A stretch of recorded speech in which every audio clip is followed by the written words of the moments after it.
Γεια σας φίλες και φίλοι. Παρασκευή 25 Μαΐου και από το στούντιο του Sporting TV στο Λονδίνο, η Σιδώρα Γεωργίου και οι tipsters του Bet Around the World είναι κοντά σας για ένα ακόμη Σαββατοκύριακο γεμάτο πονταρίσματα. Πάει λοιπόν και ο τελικός του Champions League. Όμορφο ήταν στην Αθήνα, το διασκέδασα με την ψυχή μου. Τώρα επέστρεψα στη βάση μου και είμαι πανέτοιμη να σας παρουσιάσω τις επιλογές των tipsters μας για αυτό το Σαββατοκύριακο.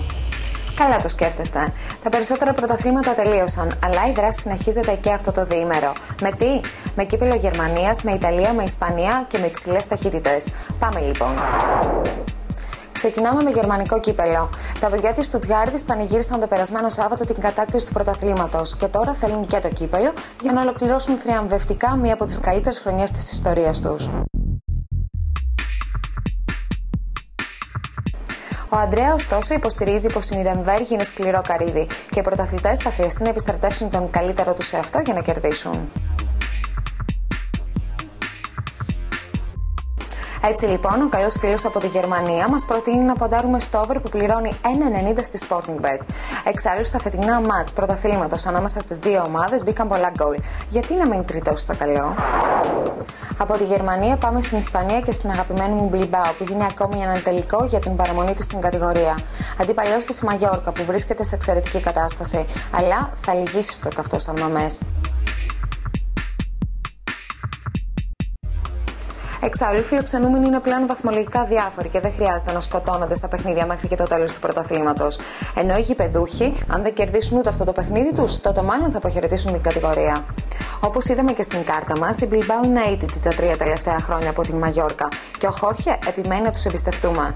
Άλλωστε και το 1,72 στη Sporting Bet με ικανοποιεί απόλυτα. Από την Ιταλία είναι η τρίτη επιλογή μας. Η αναμέτρηση της Κατάνια με την Κιέβο είναι ο θάνατός σου η ζωή μου. Αν κερδίσουν η Σιένα, Πάρμα και Ρετζίνα όπως αναμένεται, ο χαμένος από αυτό το παιχνίδι θα υποβιβαστεί. Το μάτς θα γίνει σε ουδέτερο γήπεδο και ο Τζιάκομο υποστηρίζει πως η Κιέβο δεν πρόκειται να χάσει. Και επειδή βρίσκεται σε καλύτερη αγωνιστική κατάσταση, αλλά και επειδή η Κατάνια συχνά πυκνά πέφτει θύμα διαιτητικών αποφάσεων. Όπως καταλαβαίνετε, θα πέσουν κορμιά και στο τέλος θα επικρατήσει εκείνος που θα έχει περισσότερη εμπειρία και πιο ποιοτικούς παίκτες. Θα έλεγα λοιπόν ότι η Κιέβο έχει το προβάδισμα. Ως εκ τούτου, προτείνω ένα έξυπνο ποντάρισμα στο Χ2 για να μειώσουμε και το ρίσκο. Για το τέλος, τι σας έχουμε? Φόρμουλα 1. Η μάχη στο Μονακό είναι μία από τις all-time classic αναμετρήσεις της χρονιάς. Και βεβαίως, η πολύ διόρυθμη πίστα του Πριγκιπάτου ευνοεί όποιον οδηγό πάρει κεφάλι από το ξεκίνημα της κούρσας. Το θέμα είναι ποιος θα είναι αυτός ο οδηγός. Νομίζω ότι η McLaren έχει προβάδισμα στη συγκεκριμένη πίστα και ο Αλόνσο μπορεί να αποδείξει ότι δίκαια έχει τον τίτλο του φαβορί. Εγώ πάντως θα έπαιζα εκτός από τον Αλόνσο και τον άλλον οδηγό της McLaren. Ο Χάμιλτον εντυπωσιάζει με τη σταθερότητά του, έχει εκπληκτική απόδοση. Η νίκη του πληρώνει 4,5 στη Sporting Bet. Νομίζω ότι αξίζει ένα ποντάρισμα. Αυτά για σήμερα. Εμείς θα τα ξαναπούμε την επόμενη Παρασκευή. Με λιγότερα μεν πρωταθλήματα, αλλά πάντα με κάτι ξεχωριστό.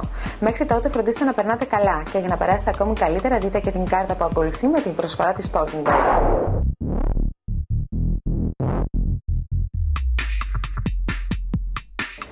Από εμένα, από τους tipsters μας και τους τεχνικούς μας, γεια σας και καλά κέρδη.